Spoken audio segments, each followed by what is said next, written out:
Everyone. Good morning. This is Tara Harvey here of True North Intercultural, and I wanted to hop on a live this morning because I've been talking to a lot of different people about how we can best support students during the coronavirus. Students in particular who maybe got called back from a study abroad program or who had their study abroad program canceled.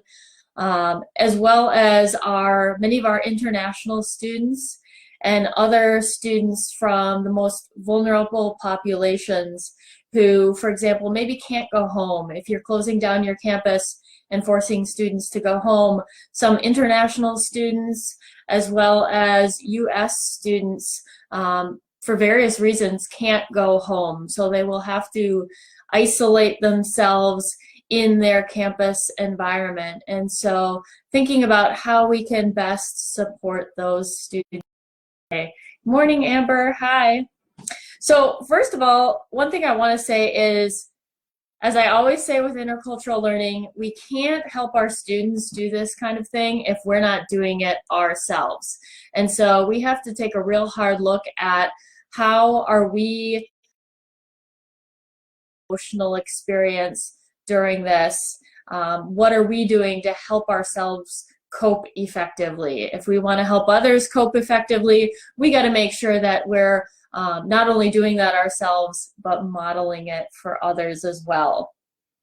So I had a conversation yesterday in the Facilitating Intercultural Learning group, and I know that we will be having one today. I'm meeting soon with the cultural coaching circle that I facilitate, really talking about how our own intercultural skills are applicable in times like this. What we're facing right now is a great deal of uncertainty or ambiguity and challenging situations.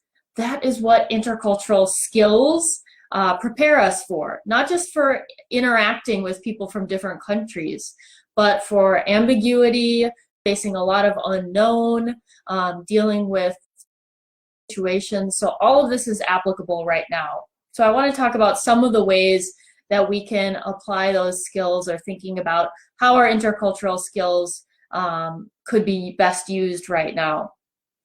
First of all, I think it's really important to acknowledge and come into awareness around our own emotional experience of this.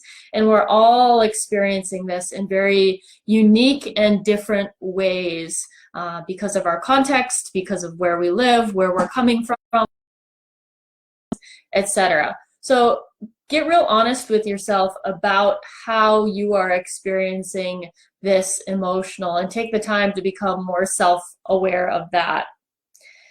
And then I think it's important to use our frame shifting skills to see the experience that we're having from multiple perspectives. For example, talking yesterday with participants in the Facilitating Intercultural Learning program, one example that came up for me was my spouse is currently in Europe, trying to get home, has been trying to get home for about a week now. Fingers crossed that he will be back in the US and we will be even quarantined tomorrow, but we will see.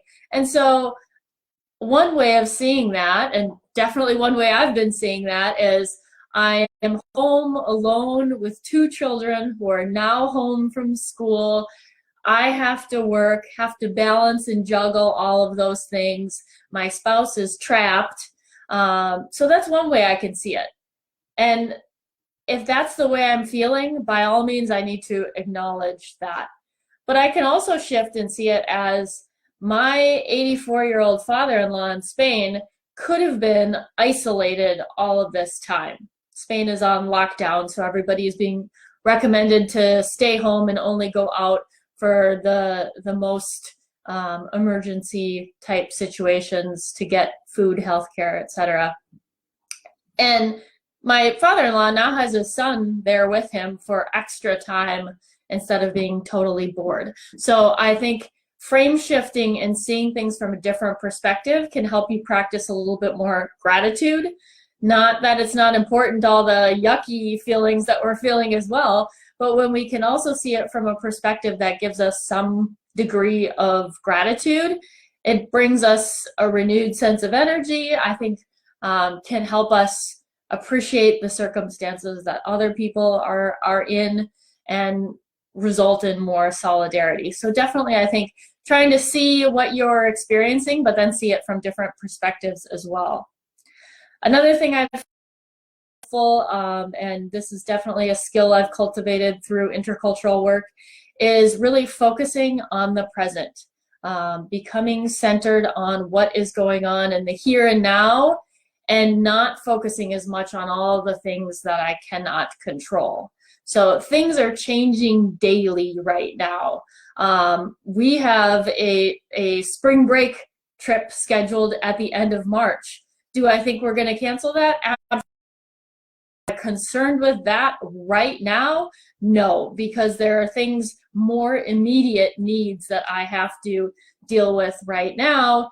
And you never know what things could be like 2 weeks from now. So I'm trying to take things day by day and focus on what I do know and what I do have control over.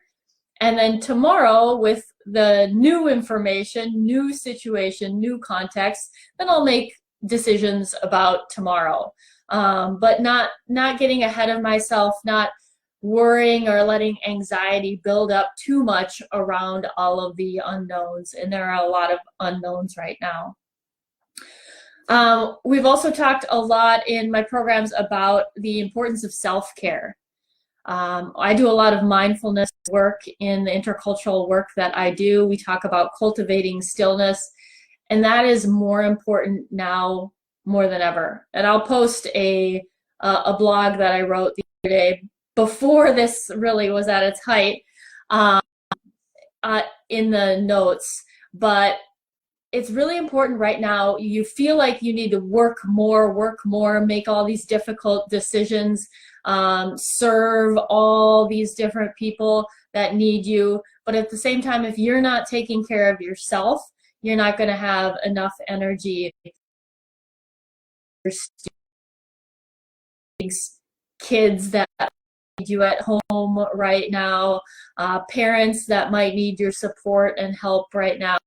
So you have to take care of yourself. I like to think about not managing my time as much as managing my energy.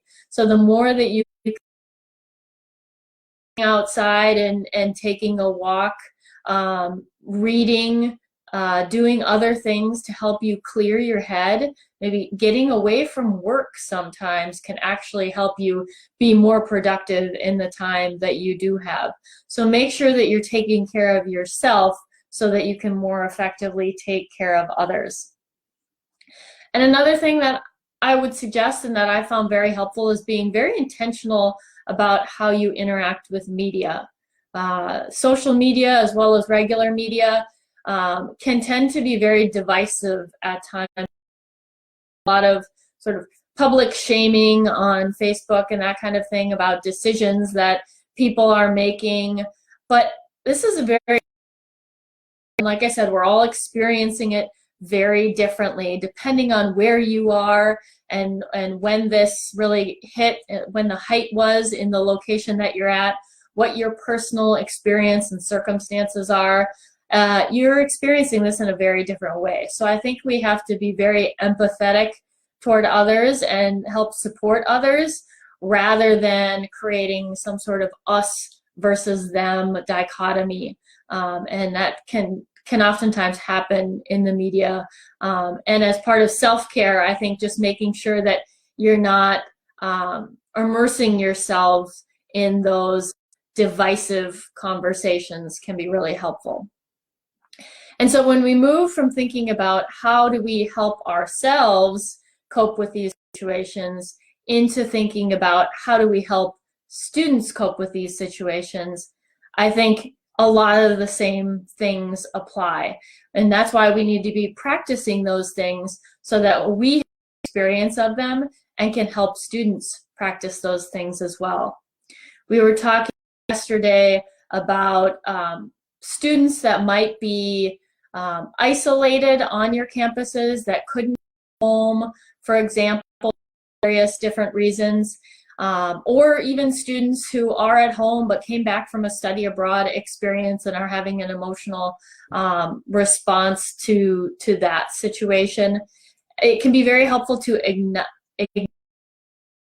create a space for students to discuss and share with others who are in similar situations. So it's great to provide resources to students, but I think it's also important to get on a Zoom call, bring together some students that have had a similar situation. Just because we're scattered across the country and not on campus doesn't mean that we can't get together and have a conversation. Zoom and other technologies allow for us to do that.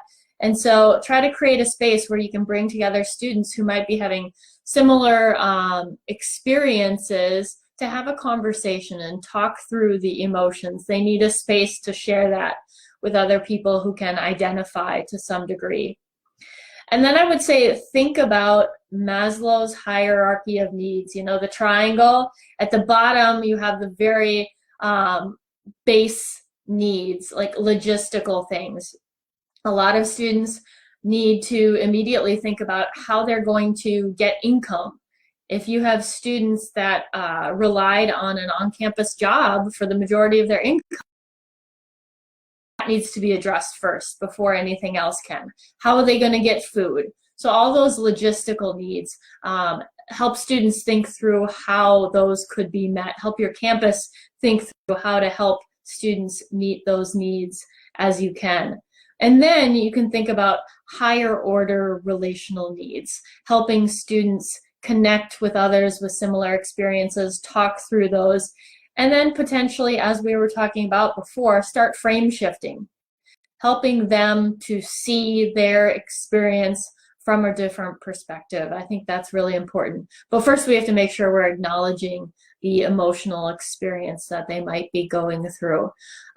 So those are some of my key tips.